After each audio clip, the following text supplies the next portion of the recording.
বিয়ের চুক্তি পর্ব 1। হ্যালো তন্ময়, আমি কখন থেকে রেজিস্ট্রি ম্যারেজ অফিসের সামনে দাঁড়িয়ে আছি। তুমি কখন আসবে? আর তোমার ফোনটা কখন থেকে বেজে যাচ্ছে, ধরছিলে না কেন? তনিমা, আমি আসতে পারবো না, ফোনের ওপার থেকে তন্ময় বলল। তুমি আসতে পারবে না মানে? আজ আমাদের বিয়ে তন্ময়, আর তুমিই আসবে না? কি বলছো কি? হ্যাঁ, ঠিকই বলছি, আমি আসতে পারবো না। আমার বাবা সত্য দিয়েছে, যদি আমি তোমায় বিয়ে করি তাহলে বাবা বিষ খেয়ে আত্মহত্যা করবে, তাই আমি তোমাকে বিয়ে করতে পারবো না। তনিমা বলল। তন্ময়, এটা আগে ভাবা উচিত ছিল তোমার। আজকে আমাদের বিয়ে, আমি অলরেডি এখানে রেডি হয়ে দাঁড়িয়ে আছি রেজিস্ট্রি অফিসের সামনে, তুমি আসবে না বলছো? প্লিজ তনিমা, বোঝার চেষ্টা করো, আমি আসতে পারবো না। I am very sorry. Tanmoy ফোনটা কেটে দেয়, আর তনিমা ফোন কানে নিয়ে বোকার মতো দাঁড়িয়ে থাকে ম্যারেজ রেজিস্ট্রি অফিসের বাইরে। তারপরে কিছুক্ষণ দাঁড়িয়ে থাকার পর একটা বেঞ্চির ওপরে গিয়ে বসে মুখে হাত দিয়ে কাঁদতে লাগলো। এদিকে অভিজিৎ যাকে বিয়ে করবে বললে এসেছিল, সেও বিয়ে করতে আসতে পারবে না জানিয়ে দিয়েছে। অভিজিতের দাদুর ভীষণ শরীর খারাপ, আর ওনার শেষ ইচ্ছা নাতির ঘরে বউকে দেখে যাবে, তাই দাদুর ইচ্ছার মান রাখতে একটা মেয়ে খুঁজছে বিয়ে করার জন্য। অভিজিৎ বড়লোক বাড়ির ছেলে, সঙ্গে অনেক বডিগার্ডও ছিল। তাদের মধ্যে একজনকে অভিজিৎ বলল, যত তাড়াতাড়ি সম্ভব আমার জন্য একটা পাত্রী জোগাড় করে আনো, সে যেমনই দেখতে হোক না কেন তাকে বিয়ে করব। মালিকের কথা অনুযায়ী এই লোকটা একটা মেয়ে খোঁজার জন্য রেজিস্ট্রি অফিসের বাইরে এলো, আর দেখলো একটা মেয়ে বেঞ্চির ওপর বসে মুখে হাত দিয়ে কাঁদছে। লোকটা তার কাছে গিয়ে বলল, আপনি কাঁদছেন কেন? তনিমা মুখ তুলে বলল, আমার আজকে বিয়ে হওয়ার কথা ছিল, আর আমার পাত্র আসেনি। আমার বয়ফ্রেন্ড আমাকে বিয়ে করতে চায় না, তাই। লোকটা বলল, আমার স্যার আপনার সাথে কিছু কথা বলতে চায়। তনিমা একটু অবাক হয়ে বলল, আপনার বস আমাকে চেনেন? লোকটা উত্তরে বলল, না।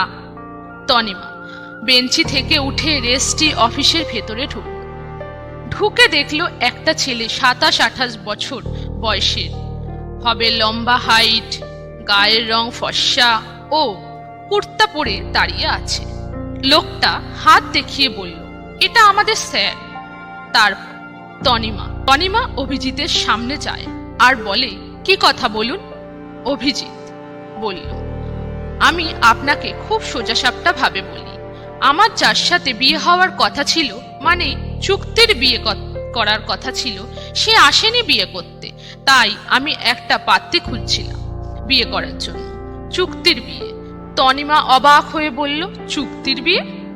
অভিজিৎ বলল, হ্যাঁ, চুক্তির বিয়ে। আপনি আমার সাথে চুক্তির বিয়ে করবেন? আমার দাদু খুব অসুস্থ, আর ওনার শেষ ইচ্ছে আমার ওয়াইফকে দেখে যাবে, তাই দাদুর চাপে পড়েই বিয়ে করা, না হলে ভেবেছিলাম বিয়ে করব না কোনোদিন। আপনি বুঝতে পারছেন তো আমি কি বলতে চাইছি? আপনি কি রাজি এই প্রস্তাবে? তনিমা একটু ভেবে দেখলো, যদি আমি এনার সাথে চুক্তি বিয়ে করি তাহলে তন্ময় আমাকে বিবাহিত দেখে ওর কষ্ট হবে, আর ও আমার কাছে ফিরে আসবে। এই ভেবে তনিমা চুক্তির বিয়েতে রাজি হয়ে যায়। অভিজিৎ তনিমার মুখটা পর্যন্ত ঠিক করে দেখেনি। তারপরে কিছুক্ষণের মধ্যে ওদের রেজিস্ট্রি ম্যারেজ হয়ে যায়।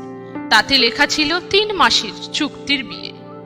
ওদের দুজনের বিয়ে হয়ে যাওয়ার পরে অভিজিৎ আর তনিমা অভিজিতের গাড়িতে উঠে অভিজিৎদের বাড়িতে যাওয়ার জন্য রওনা হয়। গাড়ির মধ্যে যেতে যেতে অভিজিৎ একবার তনিবার দিকে তাকালো।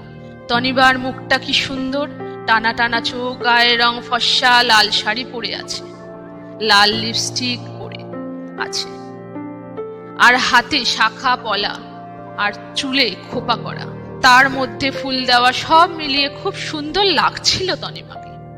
অভিজিৎ ওর দিকে তাকিয়েছিল একভাবে। তারপর কিছুক্ষণ পরেই ড্রাইভার গাড়ির ব্রেক মারতেই অভিজিৎ সামনের দিকে তাকালো আর দেখলো ওরা বাড়িতে চলে এসেছে। অভিজিৎ আর তনিমার গাড়ি থেকে নামলো, আর অভিজিতের বাড়ির মেন গেটের সামনে তনিমা দাঁড়িয়ে পড়ল। অভিজিৎ বলল, আপনি এইখানেই দাঁড়ান, আমি বাড়ির লোকজনকে ডাকছি। তারপর অভিজিৎ ওর বাড়ির লোকজনকে ডাকলো। ডাকার সঙ্গে সঙ্গে অভিজিতের বোন, বাবা, মা বেরিয়ে এলো। অভিজিতের বাড়ির লোক জানতো যে আজকে অভিজিৎ বিয়ে করে বউ আনবে, তাই অভিজিতের মা আগে থেকেই বরণডালা সাজিয়ে রেখেছিল। তনিমাকে দেখে সবার খুব পছন্দ হলো, আর সবাই অভিকে বাহবা দিতে লাগলো, অভির চয়েস ভালো ইত্যাদি। তনিমাকে বরণ করে ঘরে ঢুকতে বলল। তনিমা ঘরে ঢুকলো। তারপর অভিজিতের মা তনিমাকে অভিজিতের ঘরে নিয়ে গেল।